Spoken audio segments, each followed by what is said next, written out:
Ma personal brand a explosé quand j'ai commencé à porter mes couilles. Excusez mon langage grossier, mais c'est la vérité. Si tu n'es pas toi-même, si tu ne dis pas ce que tu penses, et si tu as peur de ce que les autres pourraient penser de toi ou de ce que tu dis, ta personal brand ne grandira jamais, même si tu postes 50 fois par jour. Si tu me connais pas, moi c'est Thibaut, et ces 112 derniers jours, j'ai fait passer mon compte de 0 à plus de 5500 personnes sur Instagram. Je le précise, c'est des profils ultra qualifiés qui sont prêts à acheter, et non pas des putains de touristes. Et dans cette vidéo, je vais te montrer exactement pourquoi c'est important que tu sois toi-même à travers tes vidéos, et que ça a un impact direct sur le succès de ta personal brand.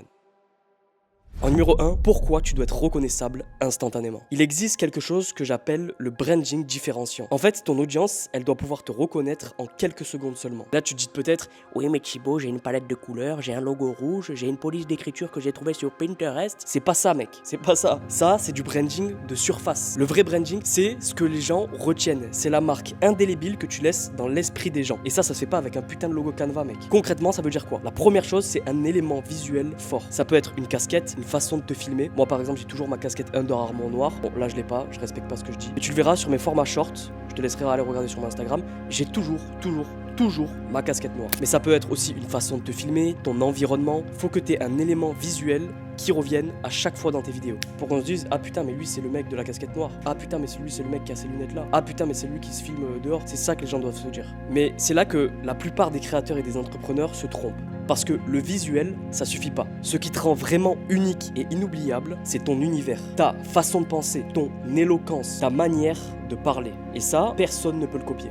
En numéro 2, pourquoi tu dois essayer d'arrêter de plaire à tout le monde. Je vais te dire la vérité l'ami, ce que tu veux, c'est pas réellement plaire à tout le monde. Ce que tu veux, c'est des vrais fans. Et c'est pas pareil. Imagine que 1 million de personnes voient ton contenu. Si tu es trop lisse, trop neutre, trop chiant, on va pas se mentir, t'as 800 000 personnes qui t'aiment un peu. Mais personne connecte réellement avec toi et personne n'achètera chez toi. Maintenant, imagine que tu prends des positions tranchées, que tu dises ce que tu penses vraiment et que tu assumes vraiment qui tu es et ce que tu penses de la situation. Il y a sûrement 800 000 personnes qui vont pas accrocher et c'est ok. Mais les 200 000 autres restants sont des véritables fans. Ceux qui commentent, ceux qui regardent jusqu'à la fin et surtout ceux qui achètent. Et je suis persuadé que tu as déjà vécu ça. Un créateur de contenu qui dise ce qu'il pense à 100% et toi tu te dis putain mais en fait ce mec il a raison. Et tu accroches immédiatement sans même savoir ce qu'il a à te proposer. C'est ça la polarisation. Alors oui, ça écarte des gens, mais c'est le but parce que ça rapproche les autres encore plus de toi. Parce qu'aujourd'hui si tu veux réussir, tu ne dois pas être lisse, tu dois être tranchant. Et ça veut pas dire qu'il faut insulter toute la planète. Ça veut juste dire que tu dois être toi-même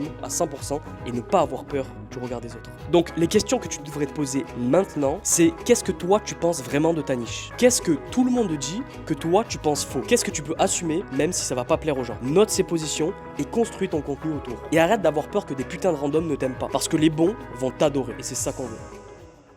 En numéro 3, pourquoi ton histoire est l'arme la plus puissante? Il y a beaucoup de gens qui me disent comment je me différencie. Et en fait, la vérité c'est que tu cherches au mauvais endroit mec. Tu cherches une nouvelle niche, un nouveau format, un nouveau hook magique, mais la réponse est juste devant toi. C'est ton histoire. Parce que ton histoire, personne ne peut la copier. Un format, ça se copie. Un hook, ça se copie. Par contre, ton histoire, personne ne peut la copier. Et ton histoire, c'est à peu près tout le temps la même structure. Tu te trouvais où avant? Quel déclic tu as eu? Et où tu te situes maintenant? Il faut comprendre qu'il y a quelque chose d'ultra puissant avec ton histoire et le storytelling. Déjà, premièrement, parce que la science a prouvé que le cerveau retient beaucoup plus les histoires que les informations brutes. T'as forcément dû voir ces vidéos. 3 conseils pour perdre du poids. Personne ne retient ça et personne n'a envie de regarder ce genre de vidéos. Alors que si tu le racontes sous forme d'histoire, en liant ta propre expérience, par exemple, il y a 3 ans, j'ai galéré à perdre du poids. J'ai tout essayé. Les régimes stricts, les OMAD, mais rien n'a fonctionné pour moi. Jusqu'à ce que je découvre cette méthode secrète. Cette méthode secrète m'a permis de perdre du poids sans régime strict et en me faisant plaisir de temps en temps. Cette méthode, c'est ça. Là, les gens t'écoutent. Les gens se souviennent de toi. Et les gens ont envie de t'imiter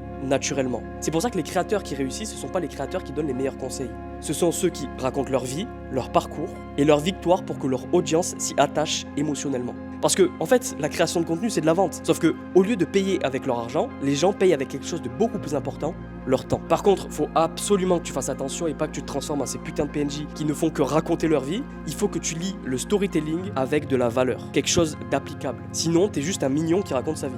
Et en fait, le vrai problème avec le personal branding aujourd'hui, c'est que les gens pensent que la personal brand, c'est juste poster du contenu. Mais c'est pas ça. Une vraie personal brand, c'est devenir quelqu'un d'impossible à oublier.